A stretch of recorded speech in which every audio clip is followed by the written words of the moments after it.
خدا کا یہ وعدہ ہے کہ وہ اپنی روح ہر فرد بشر پر نازل کرے گا. اور پھر لکھا اور تمہارے بیٹے بیٹیاں نبوت کریں گے اور تمہارے بوڑھے خواب دیکھیں گے، بلکہ میں ان ایام میں غلاموں اور لونڈیوں پر اپنی روح نازل کروں گا. بہت اہم سوال، غلاموں اور لونڈیوں پر. آپ اگر غلام کا اور لونڈی کا جو ہے مطالعہ کر لیں کہ ان کے ساتھ ہوتا کیا تھا تو آپ حیران ہو جائیں. They don't have any time to sleep. ان کے پاس سونے کا کوئی وقت نہیں، ان کے اپنے کھانے کا کوئی وقت نہیں. They should be ready to answer the call in 24 hours any time. 24 گھنٹوں میں جب کبھی انہیں آواز پڑتی انہیں اپنے مالک کی آواز سننا پڑتی. تو کیسی شاندار بات ہے، عید پینتیکوست کا دن سب کے لیے ہے. کیسی خوبصورت بات ہے، اور مسیحیوں کے لیے از حد ضروری ہے کیونکہ روح القدس کا نزول کا یہ دن ہے، اور روح القدس کے بغیر ہم کچھ بھی نہیں ہیں. بہت خوب پاسٹر صاحب، آپ نے بڑا زبردست اس کا ڈیٹیل میں جواب دیا.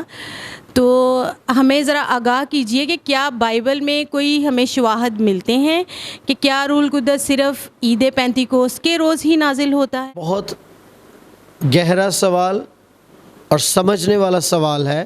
کیا روح القدس صرف عید پینتیکوست پر ہی نازل ہوتا ہے؟ جس کا جواب اسٹریٹ اوے ہے جی نہیں. روح القدس کبھی بھی نازل ہو سکتا ہے. روح القدس آپ کی پرسنل یعنی شخصی دعا میں، آپ کی زندگی میں اس کا نزول ہو سکتا ہے. روح القدس اجتماعی دعا میں آپ کے اندر سما سکتا ہے، آپ پر نازل ہو سکتا ہے. اور روح القدس بائبل مقدس میں ہمیں ملے گا، یعنی اعمال 10واں باب اور اس کی 44ویں آیت میں کیا لکھا ہے. اور یہاں پر لکھا ہے پطرس یہ باتیں کہہ ہی رہا تھا کہ روح القدس ان سب پر نازل ہوا جو کلام سن رہے تھے. سو ایک اور ہمیں بات ملتی ہے کہ کلام سننے کے باعث روح القدس نازل ہوتا. بہت زبردست بات آپ نے کہی. تو یہ واقعہ ہمیں اس چیز کی بھی نشاندہی کرتا ہے کہ روح القدس ان لوگوں نے جن پر پطرس بول رہے تھے، جن کو کلام سنا رہے تھے، وہ بپتسمہ یافتہ نہیں تھے. کیا ایسا ہی ہے؟ آپ ذرا ڈیٹیل میں اس کو پڑھ دیں گے؟ جی، ابھی ایک اور بات میں بتانا چاہتا ہوں کہ بہت سے لوگوں کا یہ خیال ہے کہ بپتسمہ لینے کے بعد روح القدس نازل ہوتا ہے. غلط نہیں ہے، اور کئی جگہوں میں ہمیں اس طور سے ملتا ہے. لیکن روح القدس بپتسمہ لینے سے پہلے بھی نازل ہوا ہے. اس کا مطلب ہے کہ آپ کا جب کنیکشن خدا کے ساتھ گہرا بن گیا ہے، اور اگرچہ ابھی تک آپ نے بپتسمہ یعنی پانی کا بپتسمہ اور بلوغت کا بپتسمہ، میں بچے کے بپتسمے کی بات نہیں کر رہا، بلوغت یعنی بڑے بپتسمے کی بات کر رہا ہوں. تو روح القدس بپتسمہ سے پہلے بھی نازل ہو سکتا ہے اگر آپ کا کمیونیکیشن، اگر آپ کا کنیکشن ڈیپ ہے، اور روح القدس بپتسمہ لینے کے بعد بھی نازل ہوتا ہے. یہاں پر جو آیت نمبر 44ویں 10ویں باب کی، اعمال 10ویں باب کی 44ویں آیت ہم نے پڑھی ہے، تو اس سے آگے لکھا ہے اور پطرس کے ساتھ جتنے مختون ایماندار آئے تھے وہ سب حیران ہوئے کہ غیر قوموں پر بھی روح القدس کی بخشش جاری ہوئی. اچھی اور اہم بات کہ روح القدس کی بخشش سب کے لیے ہے، سب قوموں کے لیے. آپ کا میرا خدا نیشنز کا خدا ہے. ہی از اے گاڈ آف نیشنز. وہ اقوام کا خدا ہے اور وہ قبائل کا خدا ہے. سو خدا کا کلام بالخصوص روح القدس کو لے کر سب کے لیے ہے، وہ ہر فرد بشر کے لیے ہے. اور یہاں پر لکھا ہے کہ لوگ حیران ہوئے کہ غیر قوموں پر بھی روح القدس کی بخشش جاری ہوئی، کیونکہ انہیں طرح طرح کی زبانیں بولتے اور خدا کی تمجید کرتے سنا. پطرس نے جواب دیا، کیا کوئی پانی سے روک سکتا ہے کہ یہ بپتسمہ نہ پائیں جنہوں نے ہماری طرح روح القدس پایا؟ ہاللیلویہ. سو روح القدس پانی کے بپتسمہ سے پہلے نازل ہوا اور غیر اقوام پر نازل ہوا. یہ بڑی شاندار بات ہے. بہت خوب. جتنا کچھ پاسبان صاحب نے بیان کیا ہے، آزرو بائبل ونڈرفل. ابھی آپ ہمیں یہ بتائیے کہ روح القدس کیا ہے؟ ہمارے ناظرین یہ جاننا چاہتے ہیں. چلیے بائبل مقدس میں سے اس کا جواب لے لیتے ہیں. یوحنا کی انجیل اس کا 14واں باب اور اس کی 16 آیت. لیکن آپ نے یاد رکھنا ہے کہ یوحنا 14 باب اور 15واں باب، یہ دونوں ابواب روح القدس کو جاننے کے لیے از حد ضروری ہیں۔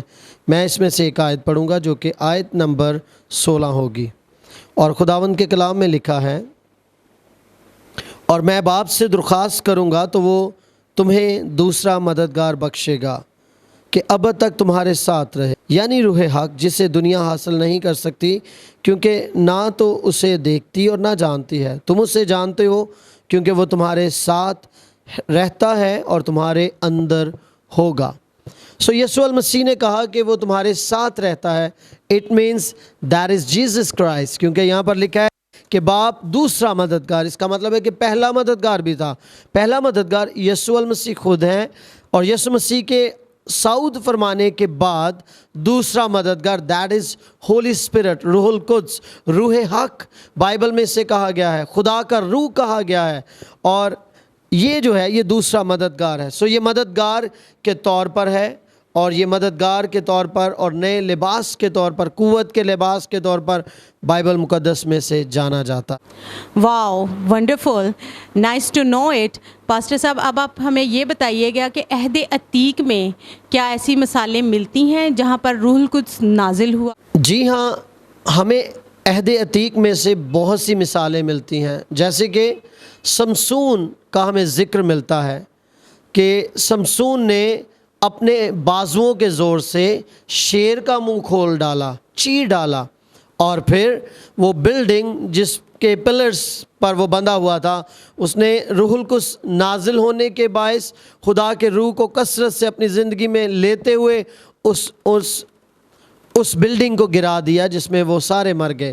سو روح القدس جب نازل ہوا ہے پرانے عہد نامہ میں، جیسے کہ داؤد کی زندگی پر نازل ہوتا ہے، اور اس نے جوان ریچھ کو اور شیر کو جو ہے وہ مارا ہے، اور پھر ہمیں جات کے جولیت کا ذکر ملتا ہے۔ سو یہاں پر یہ فزیکل پارٹس کو ظاہر کرتا ہے، لیکن ایلیا اور الیشا جو ہیں وہ وربل پارٹس کا استعمال کرتے ہیں۔ اور آج بھی روح القدس جب نازل ہوتا ہے تو کلام مقدس کے مطابق ہم قوت پاتے ہیں۔ یہ جسمانی قوت نہیں ہے، کسی کو مارنے کی قوت نہیں ہے، لیکن روحوں کو جیتنے کی قوت ہے۔ جیسے یسوع المسیح نے کنویں پر بیٹھے اس عورت سے کہا کہ اگر تو جانتی کہ جو تجھ سے پانی مانگ رہا ہے وہ کون ہے تو خود اس سے پانی مانگتی، اور وہ پانی اس کی زندگی میں چشمہ بن جاتا۔ Amen. Very beautiful discussion we were going through. بڑا مزہ آ رہا تھا مجھے ان ساری باتوں کو کرتے کرتے۔ پاسمان صاحب نے بڑا خوب فرمایا کہ جب روح القدس نازل ہوتا ہے تو ہم تقویت پاتے ہیں، وہ جوش اور وہ جذبہ اور وہ ولولہ اور یہ ساری بات جو کلام حق سے پڑھتے ہیں یہ وربل ہوتی ہے۔ اس میں definitely we are not going to kill anyone, we are not going to have destruction over there, but we are going to have power and encouragement. Basically ہم میں بریوری آ جاتی ہے، کریج آ جاتا ہے بات کرنے کے لیے۔ کیا کلیسیا کو عید پینتیکوست منانا چاہیے؟ آز روئے بائبل ہم نے پاسمان صاحب سے بہت کچھ جانا اور سمجھا، یہ فیصلہ آپ کو کرنا ہوگا۔ پاسٹر صاحب، آپ کچھ بات کرنا چاہتے ہیں کلیسیا سے؟ جی، باتیں تو بہت ہو چکی، لیکن روح القدس ایک ایسا خوبصورت سبجیکٹ، مضمون ہے جس پر جتنی بات کی جائے کم ہے۔ بہت سے مفکرین نے، بہت سے مصنفین نے کتابیں لکھی ہیں۔ ایک خوبصورت کتاب گڈ مارننگ ہولی اسپرٹ جو کہ لکھی گئی پاسٹر بینی ہن نے اسے تحریر کیا۔ بہت سے لوگوں نے روح القدس کو پیش کیا ہے کہ وہ ایسا ہی ہے کہ آپ اس سے گفتگو کر سکتے ہیں۔ اور جی ہاں ناظرین، میں بھی آپ کو انکریج کرنا چاہوں گا کہ روح القدس کو جتنا قریب آپ اس کے چلے جائیں آپ کی لائف آسان ہو جائے گی۔ آپ نے کوئی فیصلہ کرنا ہے، آپ روح القدس سے ضرور بات کریں۔ آپ نے کوئی چیز پرچیز کرنی ہے، آپ روح القدس سے ضرور بات کریں۔ مجھے اتنا پتہ ہے کہ یہ باتیں بہت سے لوگوں کے لیے عجیب ہوں گی، لیکن یہی سچ ہے۔ آپ جتنا روح القدس کے قریب جائیں گے وہ آپ کے ساتھ جو ہے وہ بات کرنا شروع کر دے گا۔ اور رومیو کے خط میں یہ مرقوم ہے کہ ہمیں نہیں پتہ کہ کس طور سے ہمیں دعا کرنا چاہیے، مگر روح ایسی آہیں بھر بھر کر شفاعت کرتا ہے جس کا بیان ہم نہیں کر سکتے۔ سو روح القدس کو اپنا مددگار بنا لیں۔ بشر کے بازو پر مت دھیان لگائیں، روح القدس پر اپنا دھیان لگائیں۔ اس ویڈیو کو ضرور شیئر کیجیے گا اور ہمارے چینل کو سبسکرائب کریں اور بیل آئیکن کو پریس کرنا مت بھولیے گا. اپنا خیال رکھیے گا. اسی کے ساتھ ہم دونوں کو اجازت دیجیے. خداوند ہم سب کا نگہبان. God bless you.